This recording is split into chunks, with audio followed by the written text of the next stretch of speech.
ખંભાળિયા નગરપાલિકાની વધુ એક બેદરકારી સામે આવી છે। સ્વચ્છતા માટે ખરીદાયેલા લાખો રૂપિયાના વાહનો પર હાલ ધૂળ ખાતા જોવા મળ્યા છે। અનેક વાહનો છેલ્લા 4 માસથી બંધ હાલતમાં પડ્યા છે। આ વાહનોની કુલ કિંમત ₹71,85,000 થી વધુ છે। સ્વચ્છ ભારત મિશન ગ્રાન્ટમાંથી વાહનો ખરીદવામાં આવ્યા હતા। પાલિકાએ 3 મિની ટ્રેક્ટર અને એક સ્વીપર મશીન ખરીદ્યું હતું। ઓગસ્ટ અને સપ્ટેમ્બર માસમાં વાહનો પાલિકાને સપ્લાય કરાયા હતા।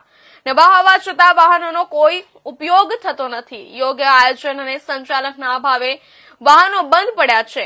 પાલિકાની અણઆવડત ફરી એકવાર સામે આવી છે। શહેરની સ્વચ્છતા માટે ઉપયોગ થવો જોઈએ તે સાધનો બિનઉપયોગી બન્યા છે। સ્વચ્છતા કામગીરી પર સીધી અસર પડી રહી છે। લાખો રૂપિયાના સાધનો હોવા છતાં સફાઈ વ્યવસ્થા બિસ્માર છે।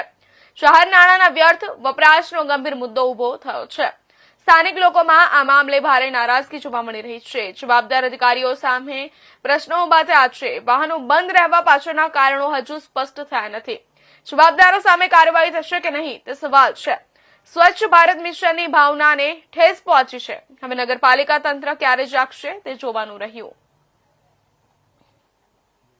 દ્વારકા જિલ્લામાં સ્વચ્છ ભારત મિશન હેઠળ ખંભાળિયા નગરપાલિકાને લગભગ ₹1.25 કરોડ રૂપિયાના મિની ટ્રેક્ટર, સફાઈ મશીન અને અન્ય સાધનો આપવામાં આવ્યા છે, જેનો ઉપયોગ સફાઈ કાર્યમાં કરવાથી ગામની સમસ્યા સફાઈની નિવારણ થાય અને સ્વચ્છતા અભિયાનની ઝુંબેશ વેગવંતી થાય।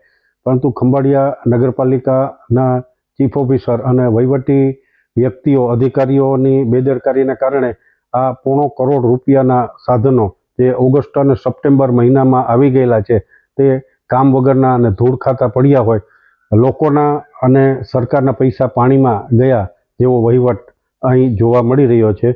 દ્વારકા જિલ્લાની ખંભાળિયા નગરપાલિકામાં મિની ટ્રેક્ટર અને રસ્તો સાફ કરવાનું મશીન જે ખૂબ સુંદર કામગીરી કરી શકે છે, પણ એ ઉપયોગ વગરનો પડ્યો છે કેમ કે ચાલતું નથી।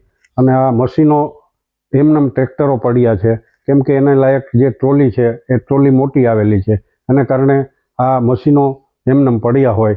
સ્વચ્છ ભારત હેઠળ ₹1.25 કરોડની ગ્રાન્ટ વાપરી દીધી, પૈસા ચૂકવાઈ ગયા અને સાધનો ધૂળ ખાતા પડ્યા હોય, એ સ્થિતિ કેટલી હદે સારી ગણી શકાય એ લોકોમાં પ્રશ્ન છે। દેવભૂમિ દ્વારકા જિલ્લાના મુખ્ય મથક એટલે જામ ખંભાળિયા નગરપાલિકા એટલે એનું બીજું પર્યાય દઈએ તો ભ્રષ્ટાચારથી ખદબદતું વહીવટ અને ભ્રષ્ટાચારી શાસકો એનો તાજેતરનો તાંદ્રશ નમૂનો જોઈએ તો લગભગ ₹1.25 કરોડ જેટલી મશીનરી, જેમાં સ્વીપર મશીન છે, મિની ટ્રેક્ટરો છે, એ ધૂળ ખાતા પડ્યા છે। અને સૌથી મોટી વિશેષતા કહીએ આ ભ્રષ્ટાચારી શાસકોની અને નગરપાલિકાને ચીફ ઓફિસરની કે એનું ચૂકવણું પણ કરી દીધું છે ને જે મશીનનું ચૂકવણું કર્યું છે સ્વીપર મશીનનો એ અત્યારે બંધ હાલતમાં છે, એનું ક્યાંય ટેસ્ટિંગ નથી કર્યું। તો આવી રીતના સીધું જો તમારે પ્રજાના પૈસાને ચૂનો ચોપડવાનો હોય અને પ્રજાની જે તમારે એક રખેવાળી કરીને સ્વચ્છતા અભિયાન અંતર્ગત તમે મસ્ત મોટી જે ગ્રાન્ટોનો આવી રીતના દુરુપયોગ કરો છો, ત્યારે અમારી પ્રાંત અધિકારી સાહેબ અને કલેક્ટર સાહેબને નમ્ર રિક્વેસ્ટ છે અને પ્રાદેશિક નિયામક નગરપાલિકાને પણ નમ્ર રિક્વેસ્ટ છે કે આની સંપૂર્ણ તપાસ કરવામાં આવે અને ભ્રષ્ટાચારી નગરપાલિકાના ચીફ ઓફિસર અને એના મળતિયા જે અત્યારે સત્તાધીશો જે નગરપાલિકામાં બેઠા છે એના વિરુદ્ધ એક તપાસ કરવામાં આવે, જેનાથી પ્રજાના પૈસાનો વ્યય